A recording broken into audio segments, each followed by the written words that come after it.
I wasn't searching for giants when I stumbled onto the first article. At the time, I was deep into research about 19th century archaeology. Those early excavations, the mound explorations scattered across the American landscape long before professional institutions began deciding what discoveries were acceptable and which ones were not. It was ordinary historical research, the kind you do when you're trying to understand how people once understood themselves, before the narratives became standardized, before textbooks locked in the official version of the past, before certain questions quietly became dangerous to ask. And then I found the newspaper clippings. At first I assumed they were oddities, a few exaggerated stories, maybe sensational headlines from overenthusiastic reporters. But the deeper I searched, the stranger it became. These weren't isolated articles.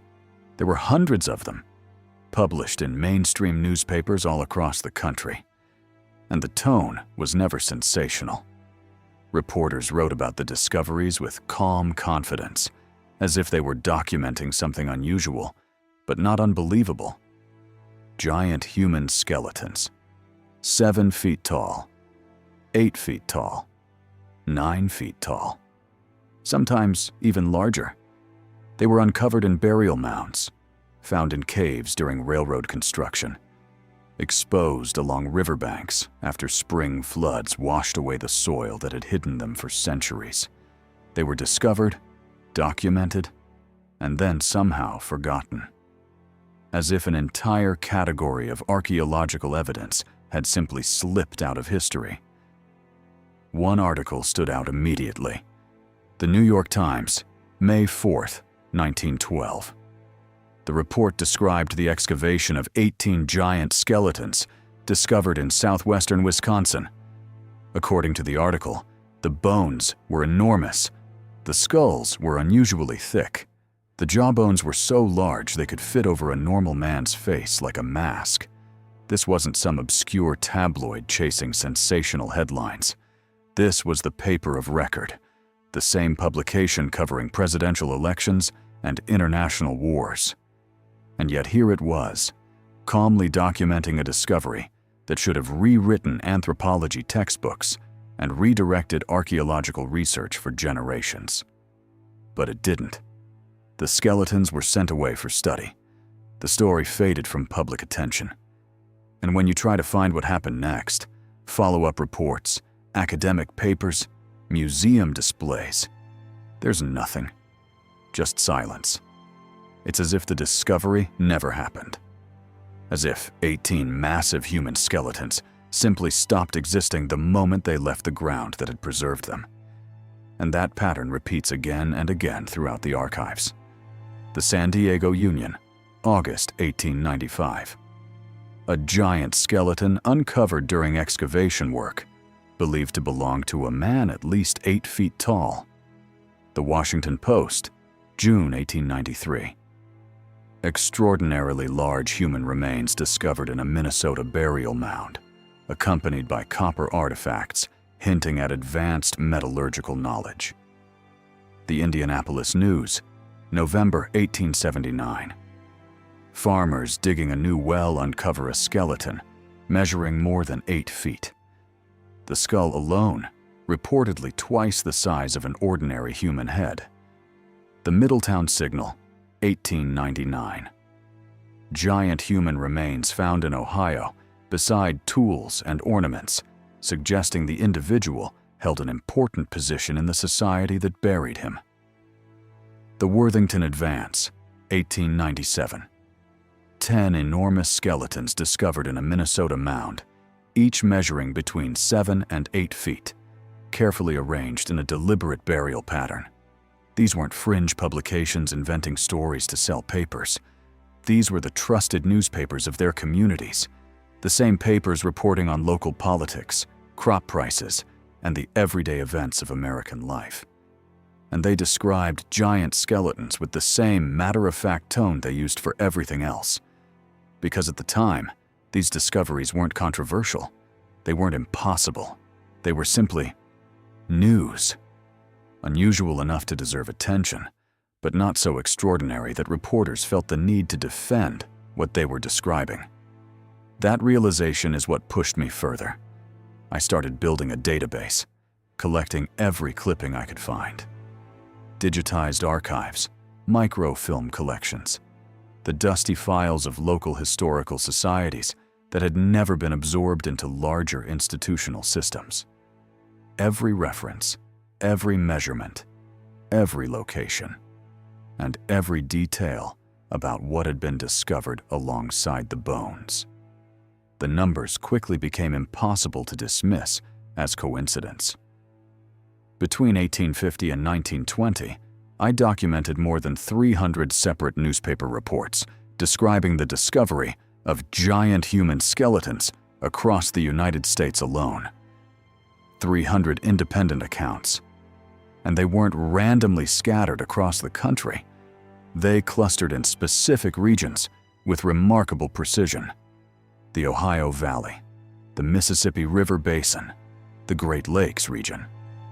Places already famous for their dense concentrations of burial mounds, earthworks, and the architectural remnants of a civilization that occupied this land long before European settlement. That's where the official explanation begins to fall apart. We're told these reports were simply mistakes, that 19th century Americans somehow confused animal bones for human remains, that mastodon fossils were mistaken for giant men, that elk skeletons were misidentified as oversized humans. According to this explanation, the measurements were exaggerated, the descriptions embellished, and the entire phenomenon was nothing more than a widespread failure of observation by people who didn't know what they were looking at. But when you actually read the reports, they don't sound like mistakes. They read like documentation. The measurements alone tell you that. They're not vague guesses or rounded numbers the way you'd expect from someone estimating by eye. The reports list heights with exact precision: 7 feet 4 inches, 8 feet 2 inches, 9 feet 1 inch. Numbers that suggest actual measurement, taken carefully with real instruments, by people who understood that details mattered. And it wasn't just the height. Across reports written in different states, in different decades, by journalists who had no connection to one another, the anatomical descriptions repeat with striking consistency. Multiple accounts mention double rows of teeth. Others describe skull bones far thicker than those of a normal human, jaw bones so large they could fit over a man's face like a mask, femurs extending nearly 18 inches longer than average human proportions. The bodies were massive, but unmistakably human. That's an important detail, because the official explanation insists these discoveries were simple misidentifications, that 19th century observers somehow confused animal fossils with human skeletons. But that argument quickly falls apart when you consider the people making these observations. These weren't paleontologists examining fragments in a lab. They were farmers, railroad workers, local doctors, coroners, people who lived in a time when death was a visible part of daily life. Families prepared their own dead for burial. Communities handled bodies with their own hands. Human anatomy wasn't an abstract concept tucked away in textbooks. It was something people understood intimately. They knew exactly what a human skeleton looked like, which makes the consistency across these reports even harder to dismiss. Because if these were mistakes, they were remarkably precise mistakes. Why would observers across different states, different decades, and different newspapers all misidentify bones in exactly the same way? Why would the same details appear over and over again? Double rows of teeth, unusually thick skulls, human proportions at impossible scale. And then there's the geography. The discoveries weren't randomly scattered across the country.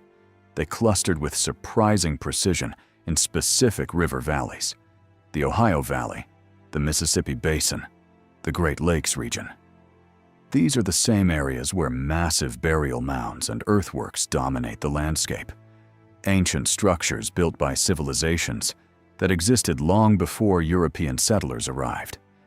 If these giant skeleton reports were simply mistakes, you'd expect them to appear everywhere.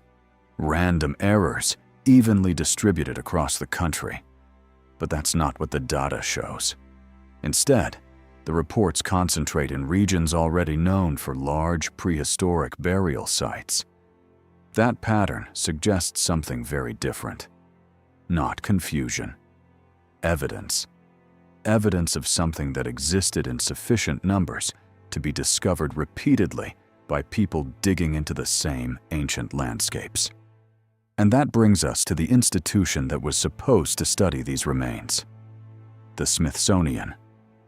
For much of the 19th and early 20th century, the Smithsonian Institution served as the national repository for archaeological discoveries.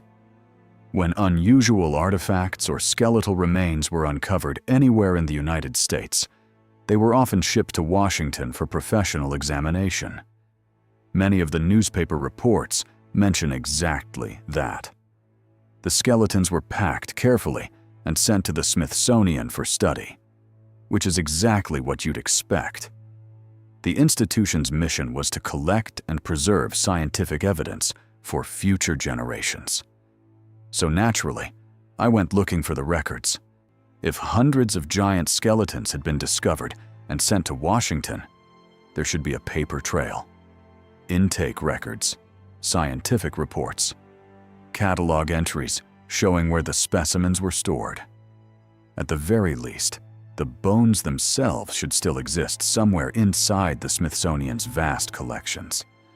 But what I found instead was absence. The Smithsonian openly acknowledges receiving many skeletal remains from 19th century excavations. Their own annual reports from the 1880s and 1890s reference the acquisition of unusual specimens, described with language suggesting they were considered scientifically important. Letters from field researchers mention shipping remains to Washington with the expectation they would be studied. And yet, when modern researchers request access to giant skeletal remains specifically, the answer is always the same. No such specimens exist in the current collection.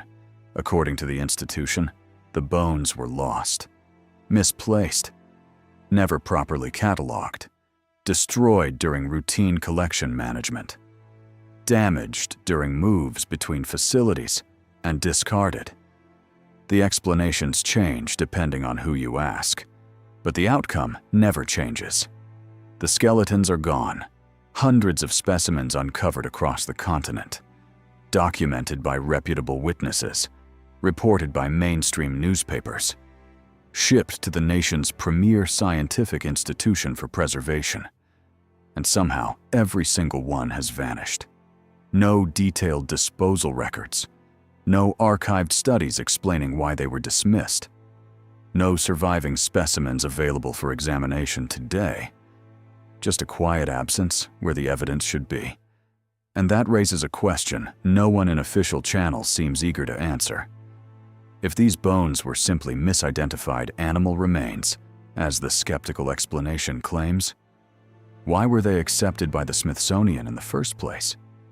Why would trained scientists receive shipments of elk bones or mastodon fossils and treat them as significant anthropological discoveries? Why would the institution's own reports describe them as noteworthy acquisitions? And if the skeletons were genuinely human, but unusually large, then the question becomes even more unsettling. Where did they go? Where are the records explaining what happened to them? Where is the documentation showing when they were discarded, and why? Museums do not simply throw away archaeological material without a paper trail. Every specimen that enters a collection is cataloged. Every transfer, every study, every disposal is supposed to leave behind documentation. That's how scientific institutions preserve knowledge, through meticulous records that allow future researchers to retrace the steps of those who came before them. And yet, in this case, the paper trail simply disappears, which raises a possibility that many researchers are uncomfortable even considering, because the absence of evidence isn't necessarily evidence that something never existed. But the systematic removal of evidence, the quiet disappearance of materials that were documented at every stage until the moment they reached institutional custody, that suggests something far more deliberate than ordinary negligence. You don't lose 300 specimens by accident. You don't misplace an entire category of archaeological material through routine bureaucratic failure. At some point, a decision had to be made, a decision that certain discoveries were better forgotten than explained. And that realization forced me to ask a different question. Why? Why would institutions dedicated to studying human history suppress evidence of human biological diversity? What narrative was so important that physical evidence had to be removed from the record rather than examined?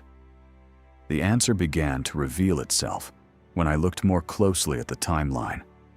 The newspaper reports appear between roughly 1850 and 1920. They reach their peak during the 1880s and 1890s, precisely the period when excavation of burial mounds across the United States was at its height. This was an era when archaeology was still largely conducted by amateurs. Farmers, local historians, curious explorers digging into the ancient earthworks scattered across the continent. Discoveries were reported openly because there was no centralized authority deciding which findings were acceptable. But then something changed. After about 1920, the reports stop. Not gradually. Not slowly fading away the way you would expect if excavations simply became less common. They stop almost completely. And yet, excavations themselves did not stop. Archaeological digs continued throughout the 20th century. Burial mounds were still explored. Artifacts were still uncovered, carefully cataloged and preserved. The ground did not suddenly run out of skeletons. The only thing that changed was what was reported. Around the early 20th century, academic disciplines were consolidating their authority.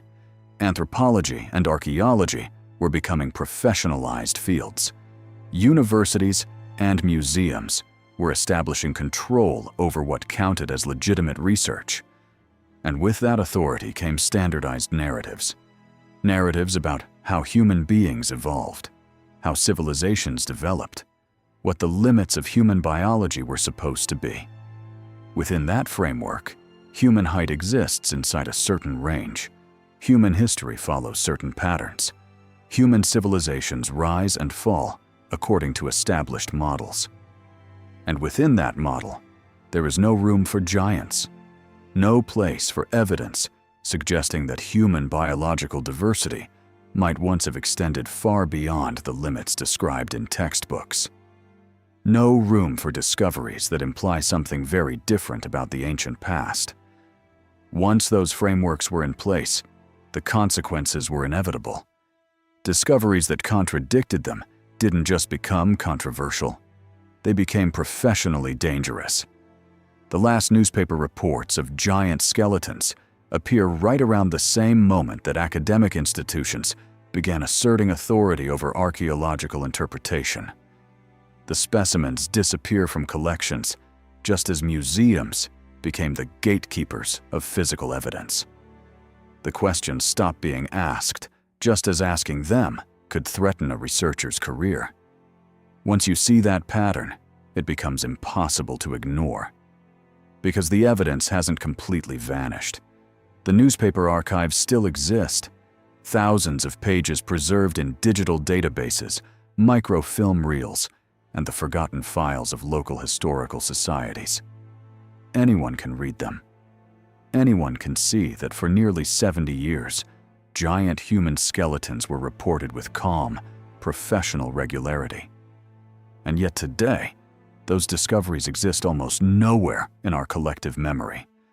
Perhaps the most unsettling part of all is how ordinary those original reports felt. The journalists who wrote them weren't breathless. They weren't chasing sensational headlines. They simply documented what people had found. Remarkable discoveries, yes, but not unbelievable ones. In the 19th century, the existence of unusually large human beings was not considered impossible. It was simply part of the strange spectrum of human variation people encountered as they dug into a continent layered with the remains of earlier civilizations, which means something changed, not in the ground, but in us. At some point, we stopped acknowledging what the ground revealed. We built intellectual frameworks that excluded certain possibilities, and then forgot that the exclusion was a choice. We declared those possibilities impossible. And once something is defined as impossible, any evidence supporting it becomes inconvenient. So it disappears. But the burial mounds still rise from the earth across the American landscape. The newspaper archives still preserve what institutions seem to have forgotten. And the questions remain. Who were these people? Where did their remains actually go? Why did the reports stop so suddenly? Why does the institutional silence continue even now? And perhaps the most disturbing question of all? If more than 300 documented discoveries of giant human skeletons can vanish from public memory within a single century, what else might have disappeared with them? What other pieces of the past have we been taught not to see? What else have we quietly forgotten?